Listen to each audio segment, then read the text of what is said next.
আসসালামু আলাইকুম রহমতুল্লাহি ওবরাকাতু। কেমন আছেন সবাই? আশা করি সবাই ভালো আছেন, সুস্থ আছেন, নিরাপদে আছেন। তো আপনারা ভালো থাকুন, সুস্থ থাকুন, নিরাপদে থাকুন এই কামনা করে আজকের নতুন ভিডিওটি আমি আরম্ভ করতেছি। তো আজকে যে বিষয় নিয়ে আলোচনা করব সেটা হচ্ছে মরণবাণ। তো অল্প সময়ের মধ্যে আপনি কীভাবে মরণবাণটা প্রয়োগ করবেন সেই সম্পূর্ণ বিষয় নিয়ে আপনাদের মাঝে আলোচনা করব, আলোকপাত করব, কীভাবে কাজ করবেন না করবেন, হাতে কলমে সব কিছু বুঝাই দেবো, শিখাই দেবো। তো সম্পূর্ণ দেখতে থাকুন। কেউ যদি আপনি নিজের শত্রুকে মারতে চান, মরণবাণের মাধ্যমে শেষ করতে চান, দুনিয়া থেকে তাড়িয়ে দিতে চান, তো সেই ক্ষেত্রে আপনি এই মরণবাণটি প্রয়োগ করতে পারবেন। এর আগেও এই মরণবাণের ভিডিওটা আমি দিয়েছি, আরও একবার আপনাদের মাঝে উপস্থাপিত হচ্ছি এই মরণবাণটি নিয়ে। তো এগুলো নকশা সাধারণত কোথাও পাবেন না আমার এখান ছাড়া।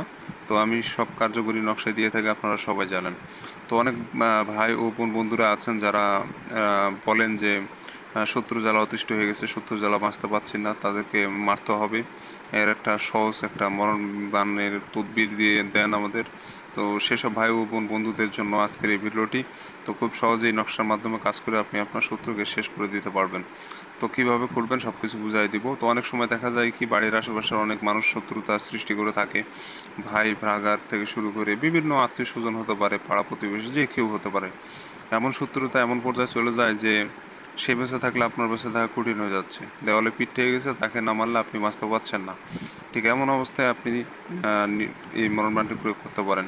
তো অনেক সময় দেখা যায় কি, শত্রুর সাথে ক্ষমতা টাকা কোনো দিক দিয়ে পেরে ওঠা যায় না, সে অনেক শক্তিশালী, তাকে কোনোভাবে দমন করা যাচ্ছে না। তো এমন অবস্থায় এই মরণবাণটি প্রয়োগ করতে পারবেন। তবে একটা জিনিস মাথায় রাখবেন, ভালো মানুষকে কখনো মারতে যাবেন না।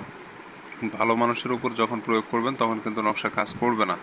আর যখন সে খারাপ মানুষ হবে, যে আপনার ক্ষতি করবে, এমন ব্যক্তিকে মারতে যাবেন, তখন কিন্তু 100% সফলতার সহিত কাজটি সম্পূর্ণ করতে পারবেন।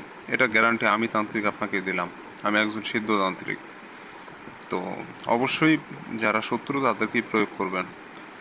আর আমার চ্যানেলে নতুন এসে থাকলে এরকম আরও নিত্য নতুন ভিডিও পাওয়ার জন্য, দেখার জন্য, শেখার জন্য অবশ্যই চ্যানেলটি সাবস্ক্রাইব করে রাখবেন। এতে করে পরবর্তী সব নতুন নতুন বান বশীকরণ, জিন পরিসাধনা, বিভিন্ন ধরনের টোটকা তদবির নিয়ে আপনাদের মাঝে উপস্থাপিত হব।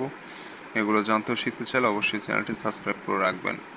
তো যাই হোক বন্ধুরা, এই কাজটি করতে গেলে আপনাকে সর্বপ্রথম যেটা করতে হবে, সাদা কাগজ সংগ্রহ করতে হবে। সাদা কাগজের উপরে লাল অথবা জাফরান কালি দিয়ে সম্পূর্ণ নকশাটা আপনাকে লিখতে হবে। তো একটা জিনিস লক্ষ্য রাখবেন, নকশার প্রত্যেকটা কোনায় কোনায় কিন্তু একটু করে গ্যাপ আছে, ফাঁকা আছে। ওই ফাঁকাটা রাখবেন। এই ফাঁকাটা দেখবেন প্রত্যেকটা কোনায়, দেখুন এখানে ফাঁকা আছে, ফাঁকা আছে, ফাঁকা আছে, সব জায়গায় ফাঁকা আছে।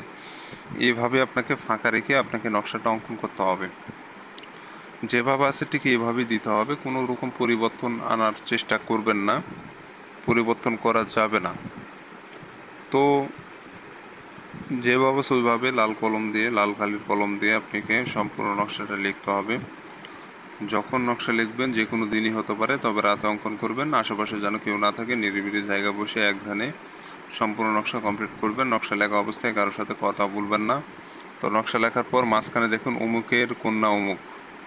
যদি সে যে শত্রুকে মারবেন, যে শত্রুকে মারবেন সে যদি মেয়ে হয়, তাহলে অমুকের কন্যা অমুক, অর্থাৎ অমুকের জায়গায় এখানে পিতা অথবা মায়ের নাম লিখবেন, এখানে অমুকের জায়গায়, তারপরে কন্যাটা লিখবেন, তারপরে যাকে বান মারবেন তার নামটা লিখবেন। এই মাসের মধ্যে, এই ঘরের মধ্যে সীমাবদ্ধ রেখে। আর যদি সে ছেলে হয় শত্রুটা, তাহলে অমুকের বেটা অমুক, অর্থাৎ অমুকের জায়গায় তার পিতা মাতার নাম যে কোনো একজনের নাম দিবেন, আর বেটাটা লিখবেন এবং অমুকের জায়গায় শত্রুর নাম লিখবেন। তো এভাবেই আপনি সম্পূর্ণ নকশাটা কমপ্লিট করে ফেলবেন। আশা করি বুঝতে পেরেছেন, এটা খুব সহজ একটি ব্যাপার, এটা না বোঝার কিছু নাই। তো এইভাবে করে আপনি সম্পূর্ণ নকশাটা কমপ্লিট করে ফেলবেন। কমপ্লিট হয়ে গেলে আপনাকে সূরায়ে নাস 3বার পড়তে হবে। সূরায়ে নাস 3বার পড়ে একবার ফু দেবেন। আগে 3বার সূরায়ে নাস পড়ে নেবেন। কুল আউযু বিরাব্বিন নাস মালিকিন নাস, এই সূরাটা পড়ে নেবেন। পড়ে নেওয়ার পর নকশার উপরে একটা ফু দেবেন। 3বার পড়ে একটা ফু, তারপরে নকশাটা আগুনে পোড়ায় ফেলবেন, পুড়ে ছাই বানায় ফেলবেন। আপনার কাজ শেষ, আপনাকে আর কিছু করা লাগবে না, শুধুমাত্র অপেক্ষা করবেন, শত্রু অল্প সময়ের মধ্যে শেষ হয়ে যাবে। তো এটা পরীক্ষিত তদবির, ক্ষমতাশালী শক্তিশালী তদবির। তো সাবধানে কাজ করবেন। যারা অনুমতি নেবেন চ্যানেল সাবস্ক্রাইব করে কমেন্টে নাম লিখবেন, অনুমতি পেয়ে যাবেন। আর স্ক্রিনে যে নম্বর, এটা ইমো নম্বর, যে কোনো প্রয়োজনে যোগাযোগ করতে পারবেন। ধন্যবাদ সবাইকে, ভালো থাকবেন সবাই।